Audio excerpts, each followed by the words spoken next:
Students ये chapter number 3 का numerical problem 5 है। इसमें बताया गया है कि आपके पास एक अमीबा है। अमीबा जो है आपको पता है यूनिसेलुलर ऑर्गेनिज्म होता है।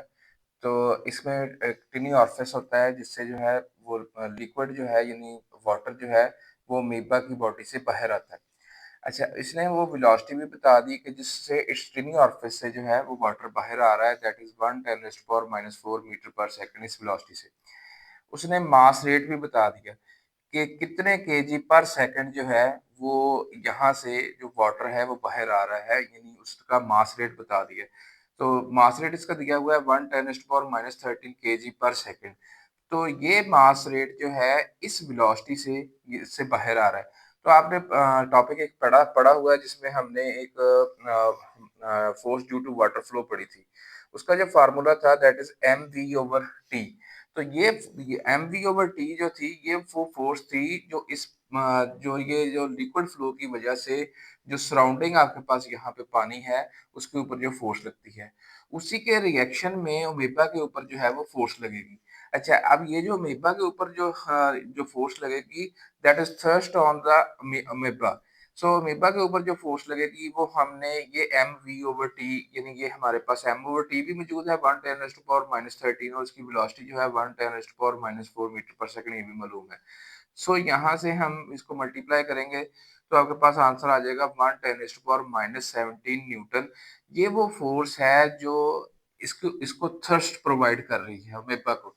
अच्छा, अब अगर जो है ये जो इसकी सराउंडिंग वाटर है, अगर वो इसके ऊपर कोई रेजिस्टिव फोर्स अप्लाई नहीं करेगी, तो देन उसने वो कंडीशन लगाई है कि अगर उसके ऊपर जो सराउंडिंग जो उसके ऊपर वाटर है, अगर उसके ऊपर कोई रेजिस्टिव फोर्स अप्लाई ना करे, तो देन जो अमीबा का एक्सेलरेशन प्रोड्यूस होगा, इसमें वो हमें बताएँ।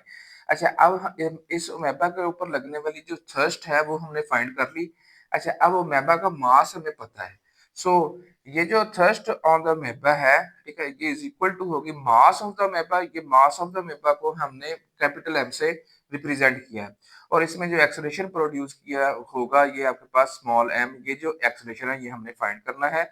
सो ये जो थ्रस्ट ऑन द अमीबा यानी फोर्स जो अमीबा के ऊपर लग रही है ओवर वो मास अमीबा का मास, तो वह हम यहाँ से हम जो है एक्सप्रेशन फाइंड कर सकते हैं। सो अभी हमने फोर्स डिटरमाइन किया है कि वो 1 × 10⁻⁻17 न्यूटन है।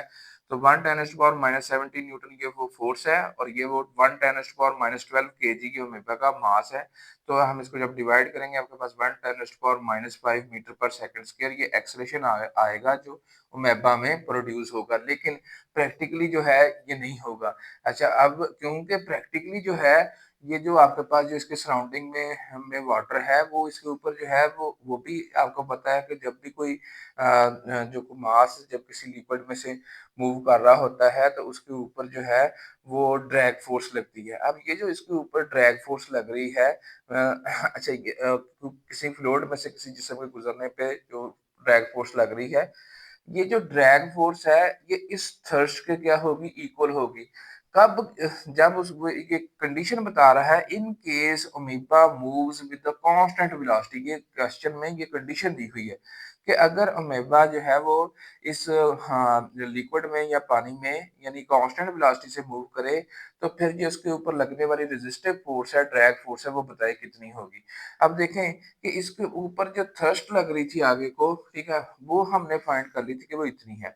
अब अगर ये इस थ्रस्ट के बावजूद अगर ये कांस्टेंट वेलोसिटी से मूव कर रहा है तो इसका मतलब है कि ये उसके ऊपर ड्रैग फोर्स लग रही है यानी जो रेजिस्टिव फोर्स लग रही है वो लाजमी इस थ्रस्ट के इक्वल होनी चाहिए ताकि ये एक दूसरे को कैंसिल कर दे। तो फिर ही इसके ऊपर हम कहेंगे कोई नेट फोर्स नहीं है जिसकी वजह से इसमें कोई एक्सेलरेशन नहीं होगा, इसकी वेलोसिटी कांस्टेंट होगी।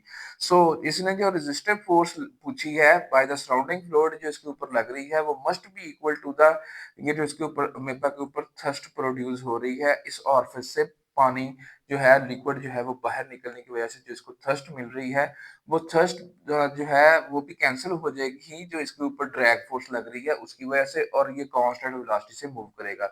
लेकिन ये उसी वक्त मुमकिन है जब इसके ऊपर जो थ्रस्ट प्रोड्यूस हो रही है वो न्यूट्रलाइज हो जाए यानी उस वो कैंसिल आउट हो जाए बाय द ड्रैग फोर्स जो इस ऑब्जेक्ट पे इस लिक्विड में गुजरने पर लग रही है। So drag force must be equal to the thrust.